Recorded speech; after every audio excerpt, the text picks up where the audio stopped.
Hi, welcome to the Bega Valley Shire Library's School Holiday Program. My name's Linda and today I'm going to show you how to make this little pom-pom creature. You can do any colour you like. You can add little felt ears or a nose just by gluing them in.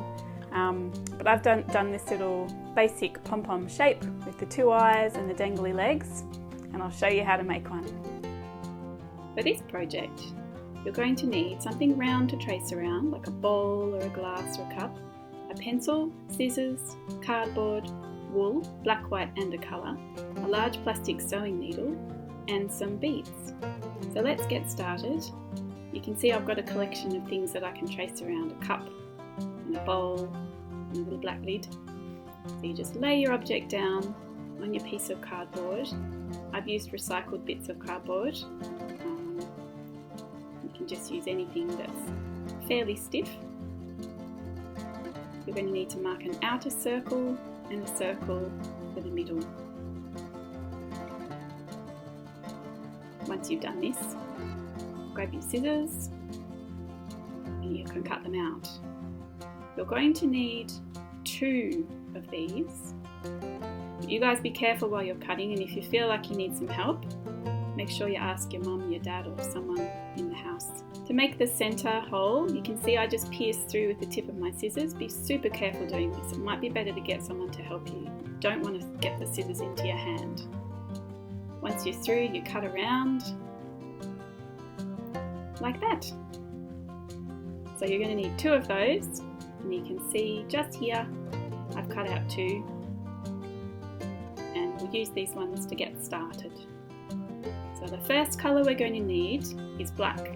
That's going to make the centre of the eyes of your creature. And the tricky bit about making a pom-pom is just getting the wool to stay. So you can see I went over it to hold it in place, and then I go round and round. Do about that much. You can see it's not a big amount. And again, just place it where I've done it here, and then tie the ends together to keep it in place.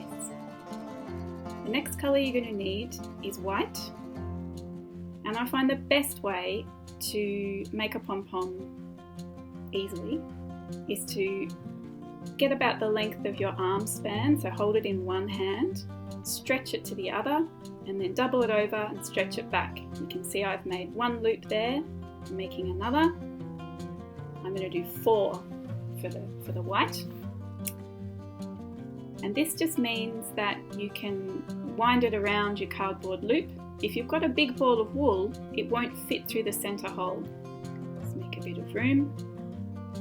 Okay, so again, the trickiest bit is the first go around and making sure that you just go over the top of your first strand to hold it in place. And then you just go over the section of black that you did, round and round, tuck that bit in. When you're at the end, again, just add your next bit, wind it over the top to hold it in place. And that's just so it doesn't get in a tangle and get in the way. When you get to the end of this piece, just need to work out a way to hold it in place there.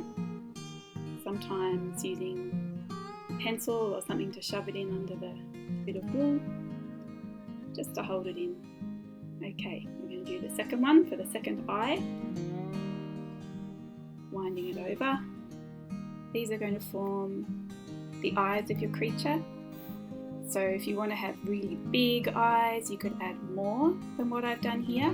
Or if you want to have little eyes, just use a bit less wool. Again, just tucking in that end. Keep it in place. Great! You've done the eyes. The next bit is the colourful part of your creature. I'm going to use orange, and I've pre-cut some strands like we did before, doubled over so they're easy to use. Start here, and it doesn't matter where you start. Basically what you're doing now is you're just covering all of the cardboard. You're just going to go round and round and round. It's really up to you how much you do. You need to cover all of the cardboard and the white wool that you can see. But depending on whether you want a really puffy pom-pom or a pom-pom that's just not quite as full, then you can decide how much wool you use. This is now finished. And the next bit is when we cut it apart. Because we had the two pieces of cardboard, you can see that if you can get your finger in there or the tip of your scissors, that's it. So then you can cut along and your scissors are sort of sitting in between the two bits of cardboard.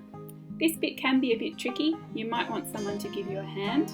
You do need some good scissors that are pretty sharp, and you also need to hold the wool carefully so that it doesn't just fall off. You can see I'm kind of trying to hold it with my hand as I cut around.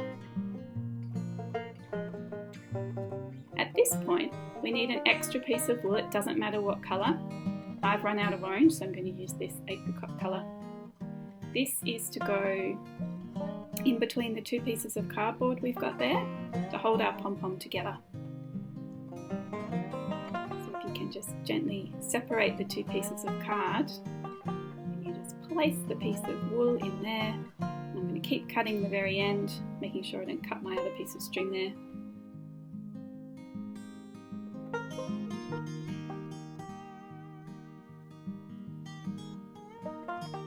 Done. So now this bit's pretty important. We need to go around and around quite a few times so that we've got a really good strong binding, I suppose, around the wool so your pom-pom won't fall apart. Tie a really good knot in between the bits of cardboard there. Again, if this is too fiddly, just ask for some help from someone from home. Make a nice firm knot, double knot.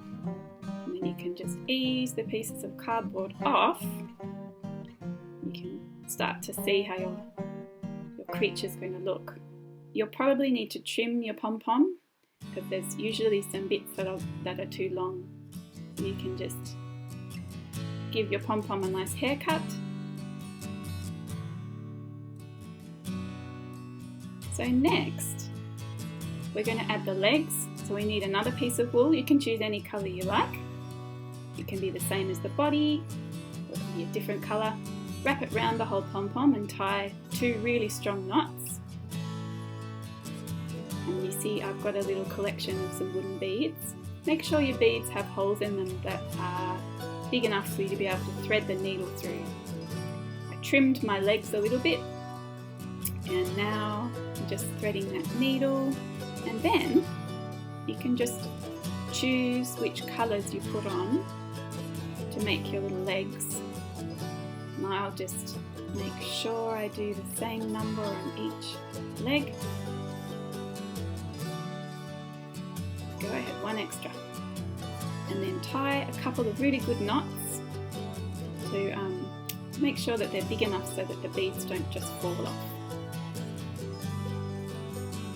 That's one leg done, and my helper needs to have a look too. Okay, we'll do the same again for the other leg. Last bead. Great. Again, some really good knots there, stop them from falling off. Okay, he's got some legs now.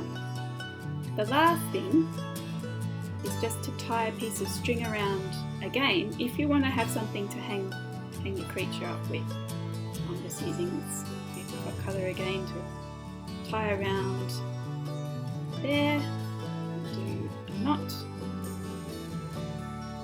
try and get it in the centre. It hangs nicely, and then we're done.